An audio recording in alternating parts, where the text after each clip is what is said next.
सुप्रभात बच्चों। आज की ऑनलाइन कक्षा में आप सभी का स्वागत है। आज हम भाषा माधुरी पढ़ेंगे। आज हम एक नए चैप्टर को भी यानी एक नए पाठ को भी शुरू करेंगे, लेकिन हम कोई भी पाठ पढ़ने से पहले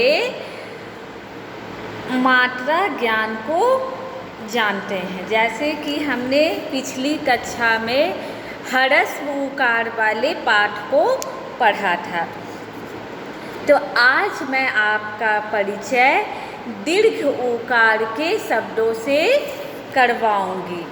तो आप सभी अपनी क्लास वर्क को हिंदी में वर्ग कार्य कहते हैं, तो आप सभी बच्चे अपनी वर्ग कार्य की कॉपी, पेंसिल, रबर को लेकर बैठोगे। और हाँ, भाषा माधुरी की किताब लेकर बैठना मत भूलना, यानी आपकी बुक होनी चाहिए, आपकी किताब आपके पास होनी चाहिए, आपकी क्लास वर्क यानी वर्ग कार्य की कॉपी होनी चाहिए। जो बच्चे हिंदी की कॉपी क्लास वर्क जमा कर दिए हैं वो होमवर्क वाली कॉपी में काम करेंगे। जब मैं होमवर्क की कॉपी अपने पास रखूँगी तब आप फिर से क्लास वर्क पर अपना काम करोगे। तो आप अपनी कॉपी में सबसे पहले क्लास वर्क के लिए CW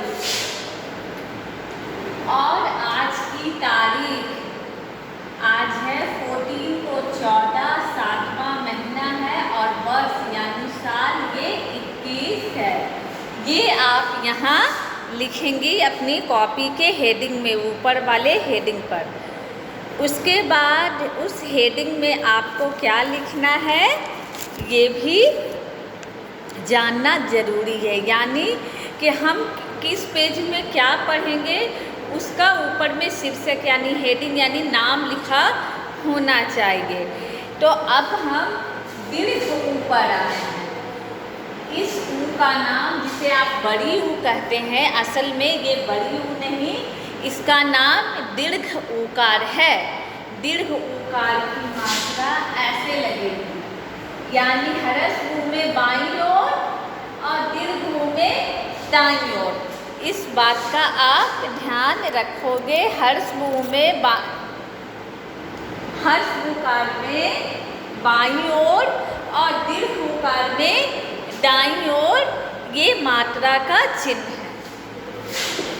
तो हम सबसे पहले शीर्षक लिखेंगे मात्रा, मात्रा वाले शब्द। ये हमारा हेडिंग यानी इस पाठ का नाम जिस पर हम कार्य कर रहे हैं। अब हम ऊ वर्ण पर काम कर रहे हैं।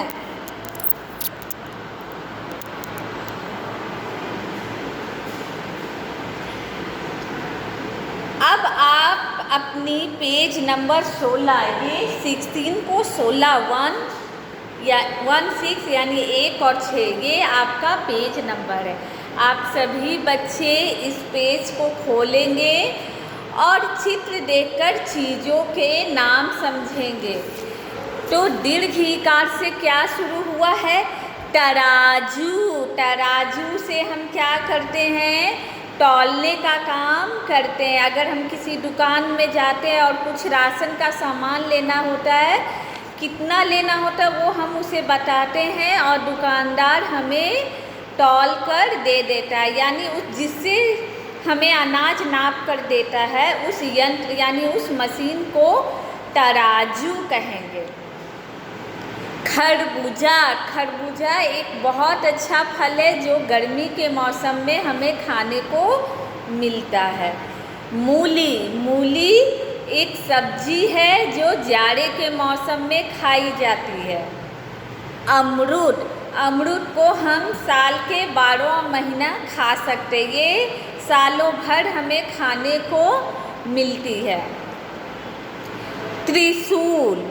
त्रिशूल किस भगवान का प्रतीक है? त्रिशूल शंकर भगवान यानी महादेव जी रखते हैं और दुर्गा माँ के हाथों में भी त्रिशूल होता है। त्रिशूल एक अस्त्र है जिसे हम हाथ में रखते, जिस लड़ाई करने के जिस सामग्री को हम अपने हाथ में धारण करते हैं उसे अस्त्र कहते हैं। यानी त्रिशूल लड़ाई झगड़े का एक साधन है और ये शक्ति का प्रतीक है। कबूतर, कबूतर एक पक्षी है जो आप आसमान में जिसे उड़ते हुए देख सकते हैं, या कुछ बच्चों के घर में कबूतर कुछ बच्चे पाले हुए भी होंगे। सूरज, सूरज के दर्शन हमें रोज होते हैं। आप लोग सुबह सुबह सूर्य नमस्कार करते हो ना। सूरज, सूरज में भी दीर्घ उकार की मात्रा का प्रयोग हुआ है। फूल, फूल सभी को पसंद आते हैं ना। फूल क्या है? फूल हम गिफ्ट में भी देते हैं किसी को, किसी के जन्मदिन पर भी फूल देते हैं। और कुछ लोग तो प्रतिदिन अपने कोट के जेब में फूल लगाते हैं। कुछ महिलाएं, औरतें अपने बालों में भी फूल लगाती हैं। फूल सौंदर्य का एक साधन है और प्रकृति का यानी नेचर का सबसे खूबसूरत तोहफा है। दूध, दूध आप सब पीते हो ना। स्वस्थ रहने के लिए दूध पीना बहुत ज़रूरी है। और आप टेलीविज़न पर ऐड भी देखते होंगे, अमूल दूध पीता है इंडिया। झूला, अब सावन का मौसम आने वाला है और सावन के मौसम में लोग पेड़ों में झूले की रस्सी डालकर झूलने का कार्य करते। अब तो हमारे घर में भी कुर्सी वाला झूला उपलब्ध है। तो बच्चों, अभी हमने ये 10 चीज़ों के चित्र देखे। आपने पेज नंबर 16 यानी 16 में मैंने इन 10 चीज़ों के नाम बताए और इनके चित्र भी आप लोगों ने देखा। तराजू, खरबूजा, मूली, अमरूद, त्रिशूल, कबूतर, सूरज, फूल, दूध, झूला। तो ये सारे ऊकार यानी दीर्घ उकार की मात्रा वाले शब्द हैं। आइए अब हम कुछ शब्दों से समान लय के प्रश्नों को हल करेंगे या समान लय वाले शब्दों को जानेंगे। तो सभी बच्चे अपनी अपनी कॉपी में ये क्लास वर्क, तारीख और ये शीर्षक लगाओगे। उसके बाद ही आप अपना कार्य आरंभ करेंगे।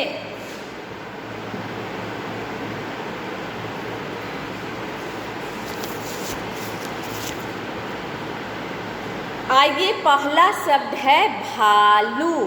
भा आकार ला में दीर्घ ऊ की मात्रा, तो बना शब्द भालू।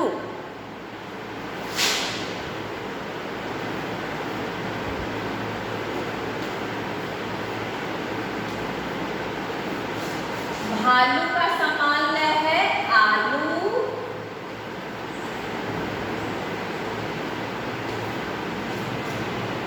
और अब हम लिखेंगे कालू। और एक शब्द और है लालू।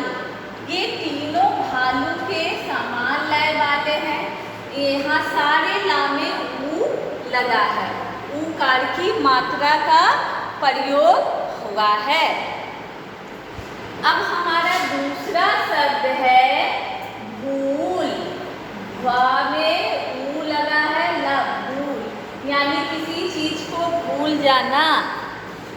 भूल के लिए शब्द है झूल यानी झूलना।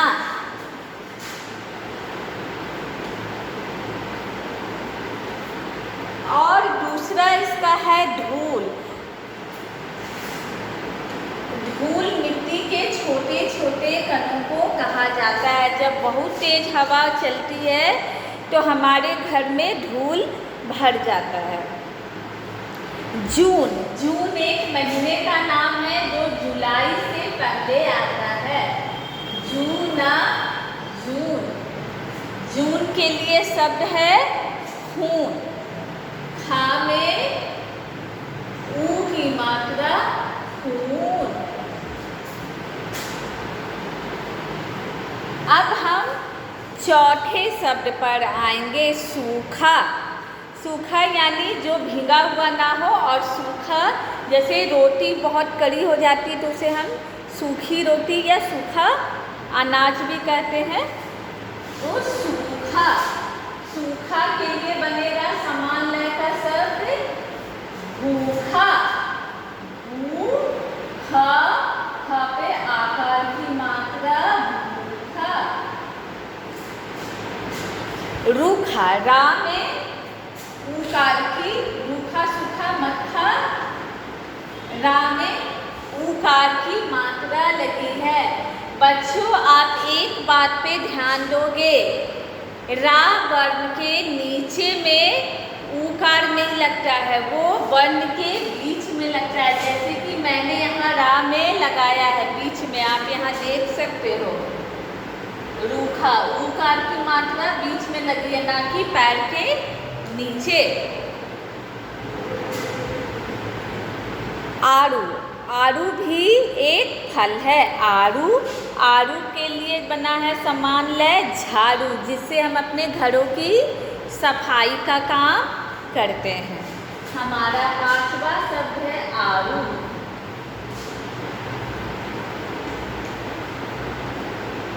रा के नीचे बिंदु है और ऊ लगा है। आड़ू, झाड़ू।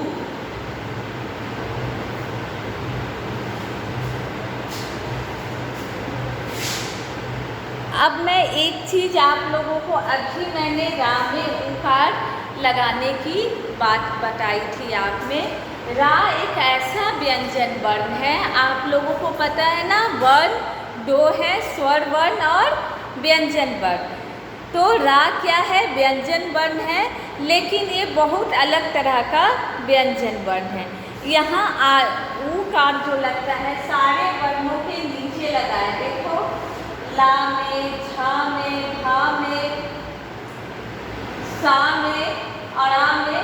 लेकिन रा बहुत स्पेशल, बहुत खास वर्ण है, और इसमें जब ऊकार की मात्रा लगती है तब इसका रूप अलग होता है। ये ऊकार को अपने चरणों में जगह ना देकर अपने शरीर के बीच वाले हिस्से पे जगह दिया है। आप यहाँ देखोगे, मैं इसे लिख कर बता रही हूँ और आप इसे समझिए।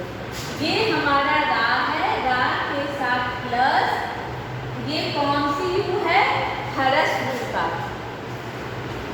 अब हम यहाँ रा प्लस दीर्घ ऊकार लिखेंगे।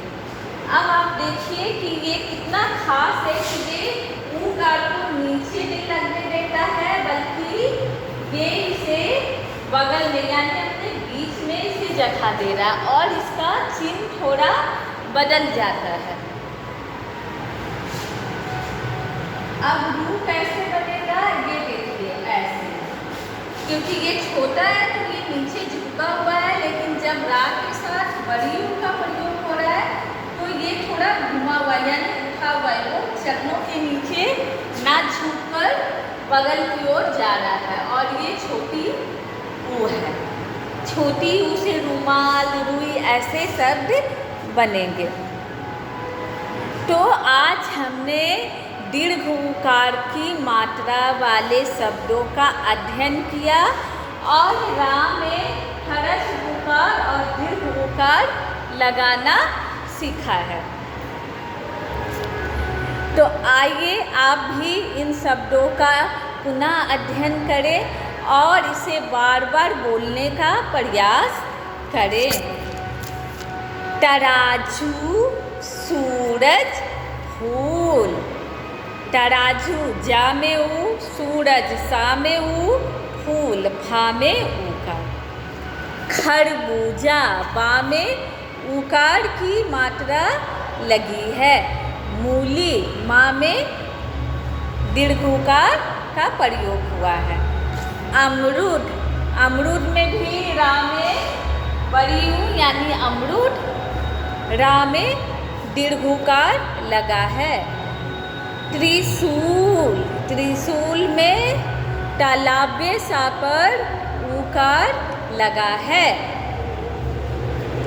कबूतर, कबूतर में भी बा में ऊकार लगा है। दूध, दूध में भी दीर्घोकार डा में लगी हुई है। झूला, झा में दीर्घोकार लगा है। अब आइए हम इन समान लय वाले शब्दों को पुनः पढ़ेंगे।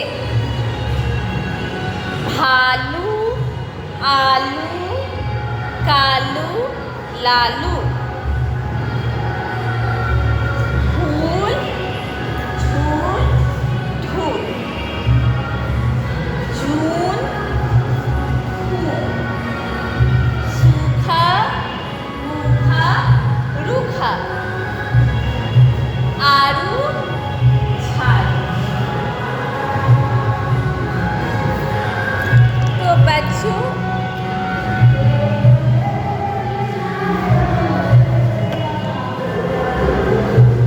तो बच्चों इसके साथ ही आज की ऑनलाइन कक्षा को मैं समाप्त करती हूँ। Bye bye.